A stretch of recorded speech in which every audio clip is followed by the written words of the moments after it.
আরো নিত্য নতুন ভিডিওস পাওয়ার জন্য আমার চ্যানেলটিকে সাবস্ক্রাইব করে দিন এবং পাশে থাকা বেল আইকনটিকে প্রেস করে দিন।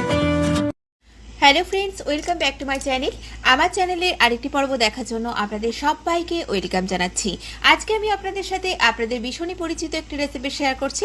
আজকে আমি বানাচ্ছি একটু অন্য স্বাদের বেগুন ভাজা।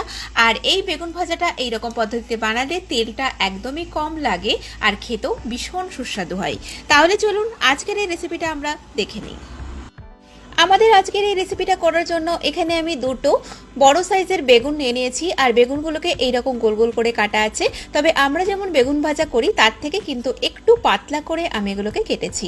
আর আপনারা চাইলে সাদা বেগুনের পরিবর্তে এটা কালো বেগুন দিয়েও একই রকম পদ্ধতিতে করে নিতে পারে।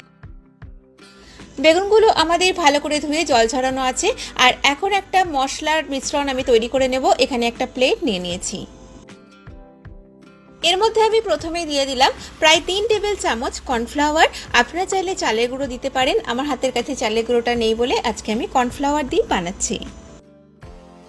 দিয়ে দিচ্ছি এর মধ্যে হাফ চা চামচ রেড চিলি পাউডার, হাফ চা চামচ দিয়ে দিলাম হলুদ গুঁড়ো, আর দিয়ে দিচ্ছি হাফ চা চামচ চাট মশলা। দিয়ে দিচ্ছি এর মধ্যে স্বাদ মতো লবণ, তবে লবণের পরিমাণটা কিন্তু একটু বেশি করে দিয়েছি যাতে বেগুনগুলোর ভিতরে ভালোভাবে লবণ যায়।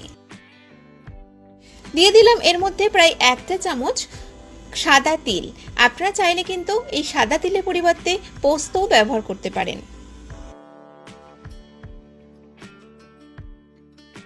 এখন এই সমস্ত উপকরণগুলো একটু সময় নিয়ে খুব ভালো করে মিশিয়ে নিচ্ছি।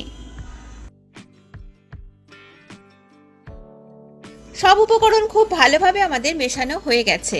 তো এখন আমি একটা করে বেগুন নিয়ে খুব ভালো করে বেগুনের দুই দিকেই এই মশলাটাকে একটু চেপে চেপে মাখিয়ে নিচ্ছি।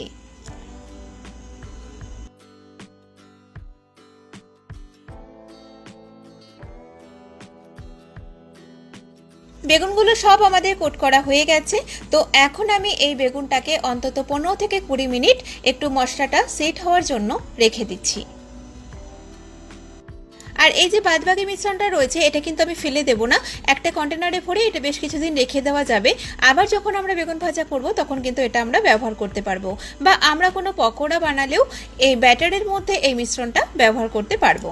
আর এই জন্যই বেগুনের মধ্যে যেন জল না থাকে সেটা একটু খেয়াল রাখবেন। প্রায় 15 থেকে 20 মিনিট হয়ে গেছে। দেখুন মশলাটা কিন্তু বেগুনের গায়ে বেশ ভালো সেট হয়ে গেছে। আর এখন আমি বেগুনগুলোকে ভেজে নেব। তার জন্য কড়াইতে রিফাইন তেল দিয়ে দিচ্ছি। তবে এই বেগুন ভাজা করতে কিন্তু খুব বেশি তেল লাগে না। এখানে আমি 2 টেবিল চামচ রিফাইন তেল ব্যবহার করলাম।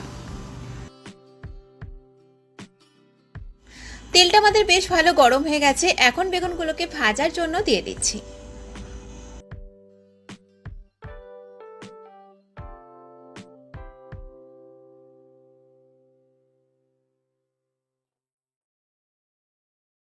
এই বেগুনগুলোকে আমি ঘুরিয়ে ফিরিয়ে একটু ডিপ বাদামি রং করে ভেজে নেব।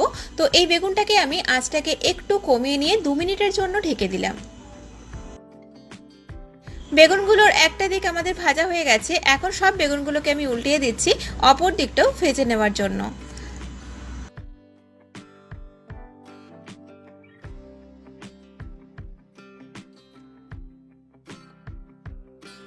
সব বেগুনগুলো ভেজে নেওয়ার পরেও দেখুন আমাদের কিন্তু কিছুটা তেল অবশিষ্ট রয়েছে। তাহলে এই বেগুনটা ভাজতে কিন্তু একদমই কম তেল লাগে আর খেতেও বেশ ভালো হয়। তৈরি হয়ে গেল আমাদের এই দারুণ স্বাদের বেগুন ভাজা রেসিপি। তো আমার এই ভিডিওটা যদি আপনাদের ভালো লেগে থাকে তাহলে প্লিজ আমার ভিডিওটাতে লাইক করবেন, শেয়ার করবেন, আর আমাকে কমেন্ট করে জানাবেন রেসিপিটা আপনাদের কেমন লেগেছে। আর অবশ্যই নিত্য নতুন রেসিপি পাওয়ার জন্য আমার চ্যানেলটিকে সাবস্ক্রাইব করবেন। সবাই ভালো থাকবেন, সুস্থ থাকবেন। আমি আবারও হাজির হব নতুন কোনো রেসিপি নিয়ে। নমস্কার।